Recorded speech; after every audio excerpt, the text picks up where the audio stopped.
আজকে আমার লগে এরকম একটা ঘটনা ঘটবে এটা জীবনে কল্পনা করতে পারিনি। কোয়েল পাখির বাচ্চা ডিরে ফিফরে ধরে একেবারে পুরো অবস্থা খারাপ করে ইলিছে। ইনকিউবেটরের ডাকনাটা খুলি দেখলাম এক একটা কোয়েল পাখিরে 20-50টা ফিফরে ধরে কামড়াইতে আছে। তাড়াতাড়ি করে সব ডিরে বার করে মাটিতে রাই দিছি। কাহিনী হচ্ছে কত ইনকিউবেটর খুলছিলাম আমার মাত্র 2টা বাচ্চা হয়েছে আর আজ কতটি হয়েছে মাশাআল্লাহ দিলে যে অনেকগুলো বাচ্চা উঠছে। আর এই বাচ্চাটি ডিম মতন হুড়নের হারে গিতা গিতা করে সবাই নগরে কইতাম আছে। প্রথম 6 ঘন্টা হারে খাবার পানি দিও, অবশ্য স্যালাইনের হানি দিলে ভালো হইলো, কিন্তু যেহেতু সকালবেলা কোনো দোকান ফাট খোলা থাকতো না এই কারণে অনেকে সাদা হানি দিয়ে দিও। স্যালাইনের নামটা কই দিও, অনেকের হয়তো কামো লাগবে। আর লাইসোবিট নামে আশমুলকের যে স্যালাইনটা খাওয়ান যায় এই স্যালাইনটা খাওয়াইলে শরীরের স্ট্রেস দূর হয়। স্যালাইনের হানি খাওয়ানোর হারে তার হারে খাবার দিতে হইব। সবচেয়ে বড় কথা হচ্ছে এটি অনেকে ইনকিউবেটর তো বার করে 35 ডিগ্রি তাপমাত্রার মধ্যে রাখতে হইব। এদিকে বাজারে তো না আগে স্টেটার ফিট কিনে রাখছিলাম, এটির হাতে গুঁড়া করে দিয়ে দিতেছে। একদিনের বাচ্চা তো গুঁড়া করে দিলে ঠিক মতন খাইতে পারবো। ও আনগর তো কইতে পারো না। এদিকে যে কার্টুনটার মধ্যে রাখছি এই কার্টুনটা এই সাউডির ব্রুডিং করার লাই আনছি। এই জায়গার মধ্যে 60 অর্ডার একটা লাল বাতি জ্বালা দিছি। এই জায়গার ভিতরে আনুমানিক 7-8 দিন রাখলাম, তাহলে ব্রুডিং কমপ্লিট হয়ে যাবো। এদিকে হুন্ডাটা লই আশা করে হদ দিছি যাইতে আছি ব্যাংক যাই কিছু টিয়া জমা দিতে হইব। লগে দি শাইন ক্যাকুটারে লই লইছি। গ্রামের সবুজ শ্যামলা প্রকৃতির ভিতরে ঘুরতে ভাল লাগে। সামনে যাইতে দেখলাম হলানে গুনটি উড়াইতে আছে। অনেক প্রবাসী ভাই বন্ধুরা এই সময়টার অনেক মিস করতে আছে। আজকে আর কোদালটা খারাপ, এদিকে ব্যাংকে তো নাইতে না আইতে আর হুন্ডার চাক্কাটার হাওয়া গেছি গে। এই কারণে সিধে লইছি ফঙ্গু হাসপাতাল। আলামিন ভাইটারে কইলাম সান্তা কিতে যেটাতে ঘুমাইলে সোদে না, ভাত খাইলে খিদে লাগে না। কইতে আছে এটার একটা জেল খাবার লাগবে, এটার হেডার সাটনা হিডু লাগি গেছে, মানে ভিতরে সব হুকে গেছে। দেখছি না অবস্থা। আর কোদালটা খারাপ, সকালবেলা 200 টাকা শুনে লাগি গেল। আর অল্প কয়দিন হরে কোরবানি হৃদয় জাঙ্গিয়ানো গরু বাজার হাট বসে শাঁসা করে চলেছি। গরু ছাগলের হাটও গরু ছাগল চাইতাম প্রথম বাজারে, কারণে গরু ছাগল বেশি একটা ওড়ে না। অনকা মাত্র বাজার মিলছে, আশা করি আরো কিছুক্ষণ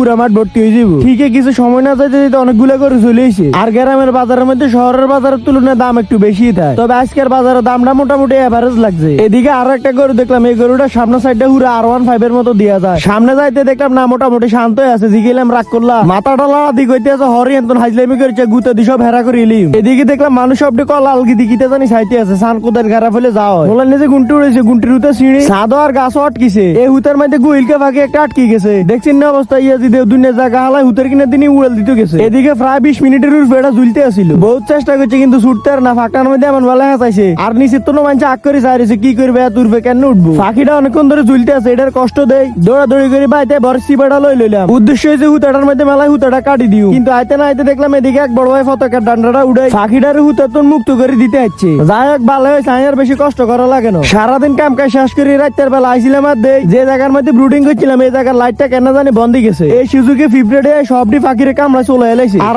আই তো একের মাথাটা হুড়ে নষ্ট হয়ে গেছে। ভিডিও করি না, তাড়াতাড়ি করে পাখিটিরে বিচেতন বার করে মাটি ছাড়াই দিছি। আর সবটি পাখিরা এমন অবস্থা হয়ে গেছে হুড়ে মরা মরা অবস্থা। কনসা এবার কেমন লাগে আর কোদালটাই খারাপ। এত কষ্ট করে এতদিন লাগা হরাদি বা চেডিরে উড়াইছি। আর ইয়াজি দখল ফিফরের পর চেডিয়াই এক মুহূর্তে সবকিছু শেষ করে দিল। এদিকে হিমাটি পরিষ্কার করে এবার আবার লাইটের তলে দিছি। নজর করে রান্না করে একটা জিনিস দিয়ে এদিকে সানে এমন কামড়াইছে বাচ্চাটির গায়ে তো নাকি গুস্ত মুস্ত সব চলে এলেছে। অনেকে কত হয়েছে আল্লাহ দিরা বাইসবে নইলে সবটি শেষ হয়ে যাইব। তো সবাই দোয়া করেন আল্লাহ যেন এটির সুস্থ রায়। এদিকে সবটি পাখিরে স্যালাইনের হানি খাবাই দিছি। সানের দিকে শরীরের মধ্যে একটু শক্তি নাই, মনে হইতেছে উল্টি মুল্টি রয়েছে। আজকের ভিডিওটি পর্যন্ত। ভিডিওটি ভালো লাগলে অবশ্যই লাইক কমেন্ট শেয়ার করতে ভুলবেন না। ভালো থাকবেন সবাই, সুস্থ থাকবেন, নিজের প্রতি খেয়াল রাখবেন। আল্লাহ হাফেজ।